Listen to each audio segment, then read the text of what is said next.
Alright, everybody, what is going on? It is the BTS boys back at it again. Today we're going to play some NBA Live, do some live stuff. Right now we're going to head to the NBA Supremacy live event. As you can see, my team is, it's not trash, but then it's also not amazing as well. So, I do like that about my team. And here we're gonna get into it right now. Everything. But I didn't really want to talk about NBA Live Mobile right now. Right now I want to talk about what's been going on actual NBA season. With the Kevin Durant signing and my thoughts on it, you know, the uh, all the trades that have been going on, the LeBron, recruiting players to come on the squad through the media and everything. And I just want to say that, honestly, the NBA season is not really as interesting. It's not about like NBA anymore. It's not about seeing basketball for the enjoyment of, seeing basketball. It's now about like, oh, well, who's really finna achieve GOAT status? So if they don't win this game, then they're screwed. Or let's all worry about like triple doubles and everything and worry about who's finna win MVP. And I'm just like, where's the fun in like basketball and everything? But obviously, since that's not gonna happen for a while, it's just time to just kind of relax, slack off, focus on other things to keep the NBA interesting. Obviously, it has been an interesting season though. I'm not going to beat on that. I do think the MVP race is like it's super interesting. Like, it is really interesting to see, you got James Harden, who's 2 rebounds away from averaging a triple-double every game. You got Russell Westbrook, who is averaging a triple-double every game, actually. And you got like Kawhi Leonard, who's he's not averaging a double or anything, but his team is the second seed in the West.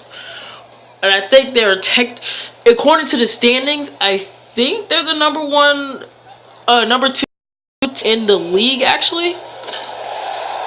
But Kawhi Leonard is a lock player on defense, pretty good scorer on offense as well. And that was one. All right. Then you got LeBron should win like. According to most people, LeBron should win like MVP like every year just because he's so valuable to his team. And when you look at the MVP, what people call like the most valuable player.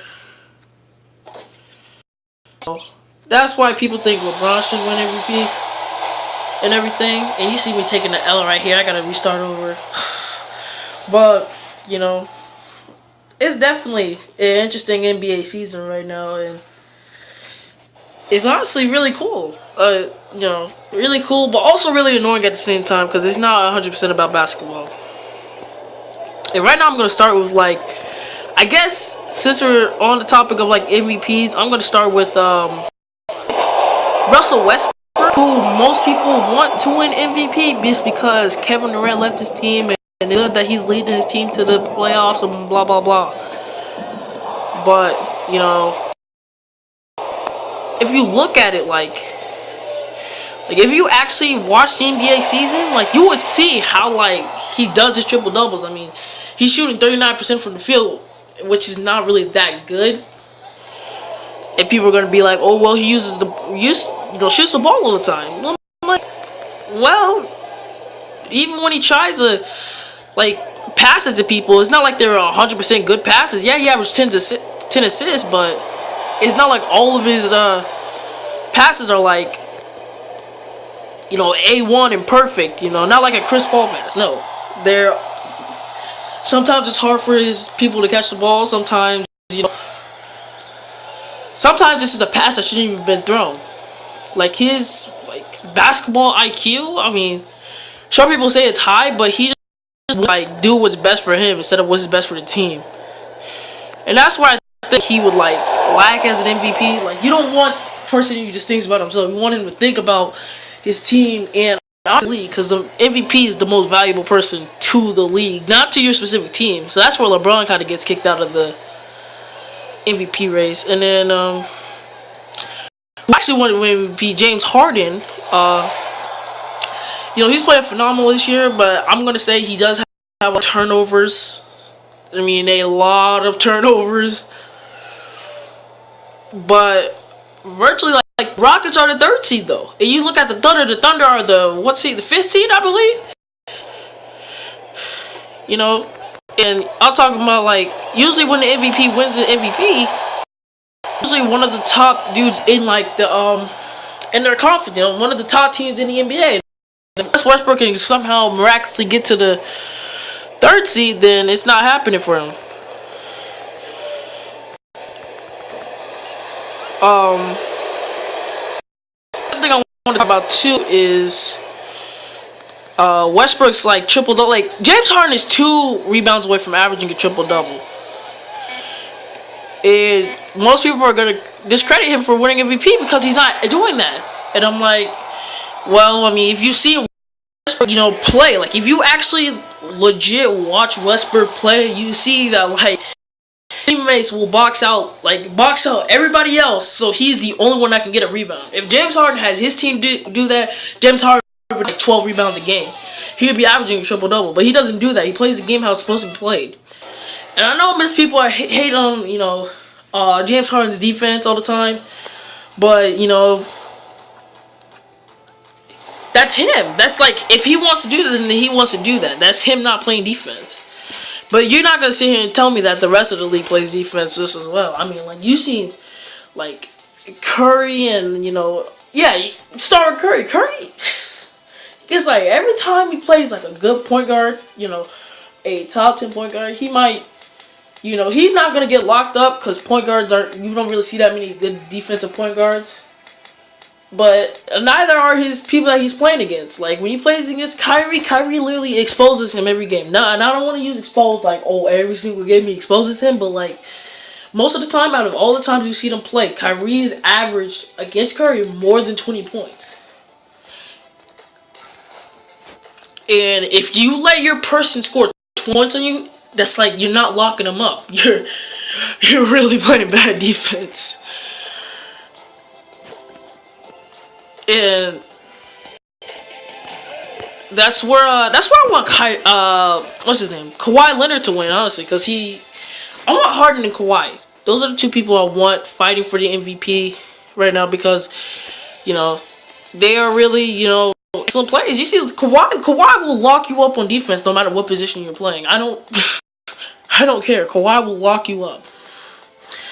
And if you've actually been watching the NBA, recently, like most people don't, within the past like 2 days or so, or no, past like 2 weeks or so, James Harden is actually like learning how to play defense. Like he's going to get more steals. I mean, he got a block on a couple people,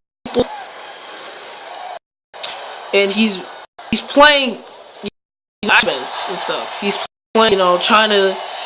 He looks like he's trying to win that MVP race for real.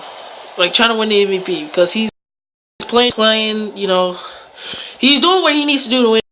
His team is not losing. Like, the additions that have been at the team, they're just like, I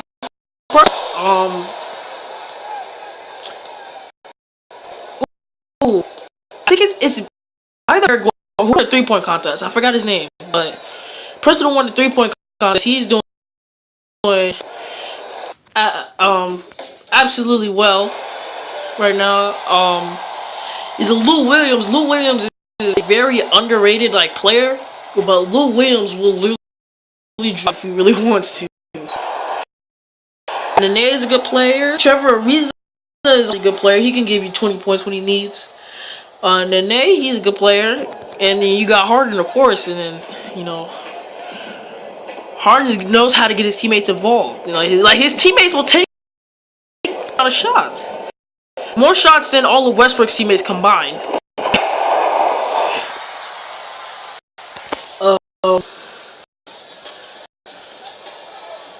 And since we're also on the topic of Westbrook, and goodness, like,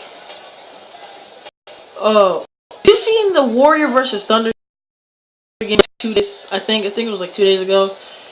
You saw like Westbrook and Curry, quote unquote, about to get into a fight, and that's what I think is personally ruined the NBA, because you shouldn't be wanting to like fight like all the time. Like I don't. And I mean, it's not like in the 90s where players were fighting like every single like day, or even in the 90s they didn't fight like that. They didn't fight like every time you played against that person. It's not like you're fighting like every single time.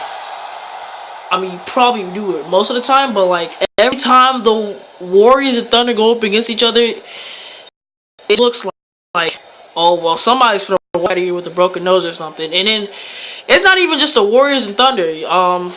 Just like yesterday, I believe, or in like 3 days when this video comes out. I'm saying this like as it's happening, but I'm pretty sure it was what's his dude's name? Robert Lopez and Serge Ibaka got into a little skirmish yesterday.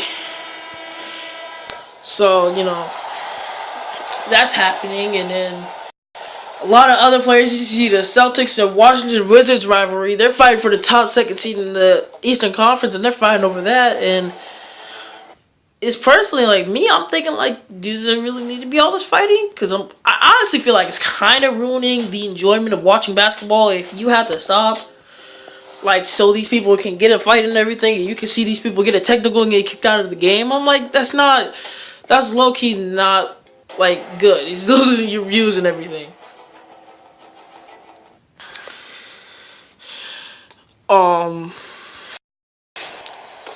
Next thing I really wanted to talk about was also the DeMarcus Cousins trade to the Pelicans. Only time will tell to see if it was a good idea. Personally, I think it is. Like, it's a good idea for like the future, because in the future you can maybe get a good pick in the draft or a good trade or something, and get a point guard or a wing or something like that. I remember one time I was on Facebook, and this guy, we were talking about like the Pelicans, and we were debating about them. I'm like, hey, what's up? Like, what do they need? And the Pelican, it was like he's like an actual Pelican can't fly without wings, and he said that if the Pelicans now can find wings, then they'll be able to fly. And I take that like, that's legit true. Like, if the Pelicans will actually end up getting some wings, a small forward, shooting guard, whatever, if they get one of those, they're gonna be set. They literally might be set. And I'm not even talking about like a trash one. I'm talking about like you could get like Lou Williams typing, and then you would be fine. But maybe try and go out some Jimmy Butler, and stuff, trying to get him into a trade for some and I want to see that chemistry between Anthony Davis and DeMarcus Cousins get a lot stronger, because they are pretty much. I just shot through DeAndre Jordan. Oh my god. But they're pretty much the two like top 10 big men. I'm like, yeah. So if they can learn to work together and succeed on their team, they're gonna be successful. And that's honestly. And yeah, that's pretty much it. And then the Celtics, Isaiah Thomas, he kind of made, but I'm not saying that like in a bad way, kind of joking around, because right now my favorite point guard, as you see, I'm rocking the Trailblazers unis right now because I'm a huge Trailblazers fan. But favorite point guard, he's not really in the top 5 contention anymore as a top 5 point guard in the league, because right now it's well, of course he's not a top 5 point guard in the league, because it's all about what's this dude's name? Kyrie and Curry and Isaiah Thomas, James Harden, if you want to count him as a point guard. And people are also better than him. And I honestly think like Damian Lillard is a pretty good player. For what he is, he's a pretty good player. But that's all the time we have for today about this. I hope you enjoy,